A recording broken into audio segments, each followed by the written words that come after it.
भारतवर्ष की राजधानी पहले थी हस्तिनापुर, जहाँ के राजा थे शांतनु।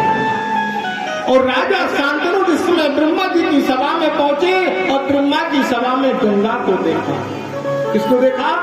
गंगा को देखा। और जिस गंगा को देखा राजा शांतनु बोले ब्रह्मा जी, बोले हाँ, बोले हम अजगौ खंड के राजा, भारतवर्ष के राजा हैं, तो हमारा विवाह गंगा से करा दो। ब्रह्मा ने गंगा को बुलाया, गंगा राजा शांतनु से विवाह करोगी? राजा शांतनु से विवाह करना है, राजा शांतनु की इच्छा है। गंगा बोली हम विवाह तो करेंगे, लेकिन विवाह करने का फल क्या होगा? बोले क्यों? बोले एक बार 8 पशु जिनको गंधर्वों के साथ में श्राप मिल गया था, एक बार तुम्हें पृथ्वी पर जाना होगा, एक बार पृथ्वी पर तुम्हें जाना होगा। इस समय ऐसा कहा तो 8 पशुओं को पृथ्वी पे आना। गंगा बोली मेरी शर्त है, हम विवाह तो करेंगे, लेकिन इन 8 पुत्रों को हम गंगा जल में बहा देंगे। तो अगर तुम्हें पुत्र से मोह हो गया तो फिर हम त्याग देंगे। गंगा की शर्त को राजा शांतनु ने स्वीकार किया।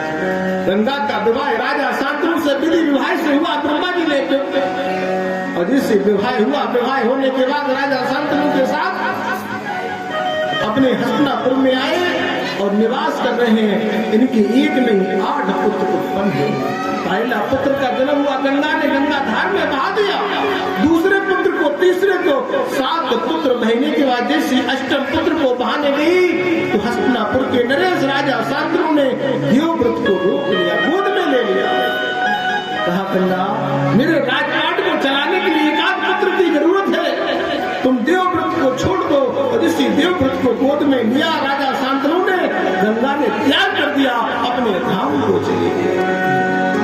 जब गंगा अपने धाम को गई, गंगा के पति कौन है? राजा शांतनु। और यमुना नदी के पति कौन है? जो यमुना है भगवान कन्हैया, कृष्ण जिसे कहते हैं, नारायण जिसे कहते हैं। सरस्वती के पति ब्रह्मा है, आप जानते हैं। और नर्मदा आज भी कुंवारी बह रही है, जिसमें आज तक गंगा ने त्याग दिया। अब जो देवव्रत थे, देवव्रत धीरे धीरे 11 वर्ष के हो गए। इधर राजा शांतनु एक दिन गंगा के किनारे निकले तो वहां मत्स्यगंधा को देखा। किसको देखा? मत्स्यगंधा, जिसका नाम है शकुंतला। और इसी शकुंतला को देखा, शकुंतला को देख करके मोहित हो गए। कहा हम तुमसे विवाह करना चाहते हैं। राजा की बात को कौन जानते? राजा मन की बात को नहीं जानते हैं कोई। और पहले तो बंदी भयो, अब जानेगा राजा की अगाड़ी और घोड़े की पिछाड़ी। राजा की लीला को कोई समझ नहीं सकता है, पहचान नहीं सकता। जब राजा की बात को सुना, समझा। अब तो जो निषाद का जो केवट है, उन्होंने तुरंत कहा मैं विवाह तो करूंगी अपनी पुत्री का, लेकिन एक शर्त है। तो जब विवाह में शर्त होती तो कोई ना कोई कारण बन जाता। जैसे शर्त रखी हुई, शर्त क्या है? जो प्रथम पुत्र है वो गद्दी का उत्तराधिकारी नहीं बनेगा। राजा शांतनु लौट करके आए, आज चिंता में है, लेट है।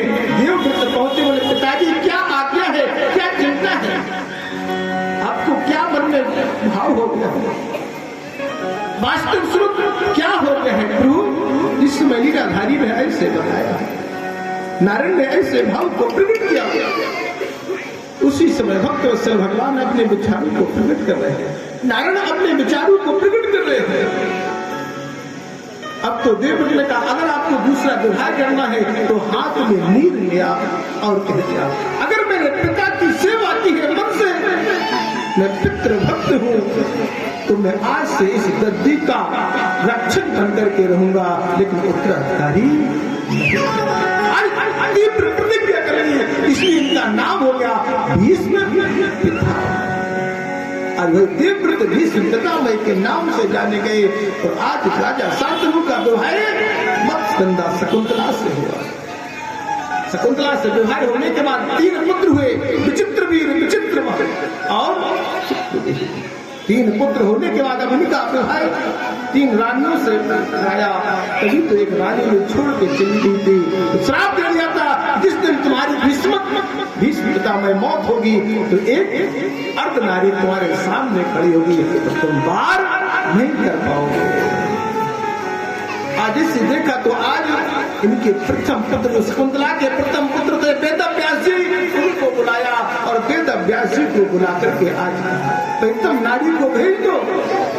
और इसी प्रथम नारी को भेजा। प्रथम नारी ने आंखों में पट्टी को बांध दिया। इसी आंखों में पट्टी बांधी, वेद व्यास जी का जाओ तुम्हारे पुत्र तो होगा लेकिन जन्मांत अंधा होगा। जब ऐसा कहा तो धृतराष्ट्र जी कहते और दूसरी रानी पहुंची, शरीर में मुल्तानी मिट्टी से कहते हैं मट्टी का लेप करके पहुंची। वेद व्यास जी बोले तुम्हारे भी पुत्र होगा, एक वस्तु तथास्तु कल्याण वस्तु, लेकिन 6 रोग से पीड़ित होगा। दूसरी रानी, तीसरी रानी दौड़ पड़ी। तीसरी जो दासी थी जैसी पहुंची और गोविंद का भजन करते हुए पहुंच गई। वेद व्यास जी बोले तुम्हारे तो पुत्र जो होगा तो स्वयं में काका गुजर होगा, ये भगवान का भक्त होगा। भगवान आज धृतराष्ट्र जी जब जन्मांध अंधे हैं तो इनका विवाह गंधारी से हुआ।